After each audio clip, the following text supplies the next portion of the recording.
Assalamualaikum warahmatullahi wabarakatuh. Pada video ini saya akan mempresentasikan 8 materi yang telah saya dapatkan di kelas dasar-dasar pengelolaan perikanan. Baik, sebelum memasuki materi, perkenalkan nama saya Muhammad Rehan Agung, NIM L0512210027.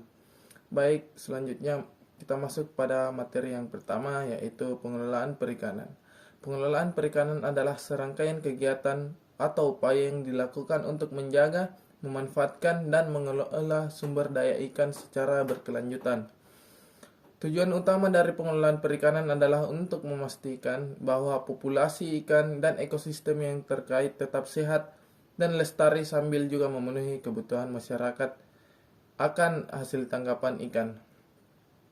Selanjutnya, wilayah pengelolaan perikanan Republik Indonesia atau biasa disebut WPPRI merupakan wilayah pengelolaan perikanan untuk penangkapan ikan, pembudidayaan ikan, konservasi, penelitian, dan pengembangan perikanan yang meliputi perairan pedalaman, perairan kepulauan, laut teritorial, zona tambahan, dan zona ekonomi eksklusif Indonesia.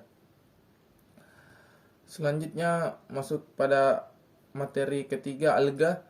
Alga adalah organisme fotosintetik yang bersifat uniseluler atau bersel tunggal, dan ada pula yang multiseluler bersel banyak.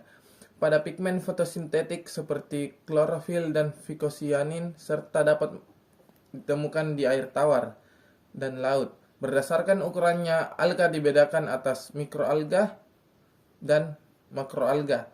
Alga memiliki banyak manfaat dan digunakan dalam berbagai bidang seperti industri makanan, kosmetik, farmasi, dan energi.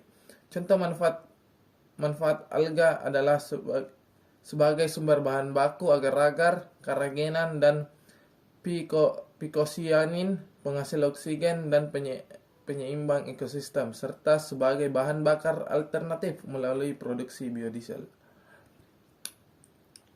Selanjutnya, gastropoda. Dalam bahasa Yunani, gastro merupakan perut dan podia adalah kaki. Jadi memiliki kaki di perut. Gastropoda biasa disebut siput atau keong. Merupakan kelas dari film moluska yang paling berhasil mendiami berbagai habitat. Gastropoda dapat berproduksi secara seksual maupun aseksual. Beberapa spesies dapat melakukan fertilisasi internal, sementara yang lainnya melakukan fertilisasi eksternal. Gastropoda adalah hewan herbivora atau karnivora. Beberapa spesies dapat mengonsumsi tumbuhan dan alga, sementara yang lainnya memakan hewan kecil seperti plankton dan krustasea. Gastropoda dapat ditemukan di air tawar maupun di air laut, serta di daratan. Beberapa spesies hidup di sungai dan danau, sementara yang lainnya hidup di laut terbuka. Gastropoda memiliki peran penting dalam ekosistem. Beberapa spesies menjadi makanan bagi hewan lain, sementara yang lainnya membantu menjaga kebersihan lingkungan dengan memakan sisa-sisa organik. Palisipoda dikenal sebagai bivalvia. Ini merupakan kelas dari moluska yang terdiri dari kerang, tiram, dan kerangka. Mereka memiliki cangkang yang terdiri dari dua bagian yang dihubungkan dengan sendi. Palisipoda hidup di air tawar dan laut. Palisipoda memiliki tubuh yang lunak dan terlindungi oleh cangkang. Tubuh mereka terbagi menjadi 3 bagian, yaitu kaki, mantel, dan organ dalam. Palisipoda dapat berkembang biak secara seksual maupun aseksual. Palisipoda memiliki peran penting dalam ekologi air tawar maupun laut. Mereka membantu menjaga kualitas air dengan menyaring partikel-partikel makanan dan menghilangkan bahan-bahan yang merugikan. Selain itu, palisipoda juga merupakan sumber makanan bagi manusia dan hewan lainnya. Selanjutnya, cephalopoda. Cephalopoda adalah kelas hewan laut yang terdiri dari cumi-cumi, gurita, sotong, dan hewan lain yang memiliki kaki atau tentakel yang menonjol dari kepala mereka. Mereka memiliki kepala yang berotasi, di mana mata mereka terletak di depan dan kaki tentakel mereka terletak di sekitar mulut mereka. Cephalopoda memiliki sistem sirkulasi tertutup yang efisien dan dapat mengalihkan mengalihkan warna kulit mereka untuk beradaptasi dengan lingkungan.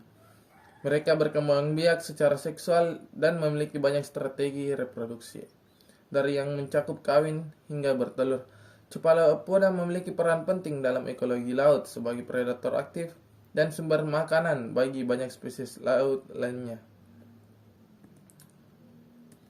Selanjutnya, krustasea.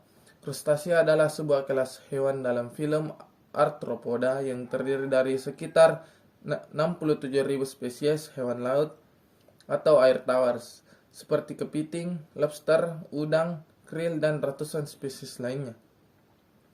Hewan-hewan dalam krustasea memiliki tubuh dengan banyak segmen, kulit yang keras, kaki bercabang, dan kepala terpisah dari tubuh. Mereka berkembang biak secara seksual dan aseksual, serta memiliki pola hidup yang kompleks, dengan beberapa tahap pertumbuhan dan perkembangan yang berbeda-beda. Krustasea memainkan peran penting dalam ekologi air sebagai predator atau mangsa dan juga memiliki nilai ekonomi yang penting dalam industri perikanan. Selanjutnya, Echinodermata. Echinodermata adalah sebuah film hewan laut yang terdiri dari sekitar 7.000 spesies termasuk bintang laut, teripang, landak laut, dan kerangka hidup. Hewan-hewan dalam film Echinodermata memiliki kulit yang dilengkapi dengan tonjolan atau duri sebagai perlindungan dari predator atau untuk menahan diri pada substrat. Mereka memiliki simetri radial, sistem pembuluh air, dan kaki tabung untuk pergerakan dan perekatan pada substrat. Echinodermata juga memiliki kemampuan untuk meregenerasi anggota tubuh yang hilang.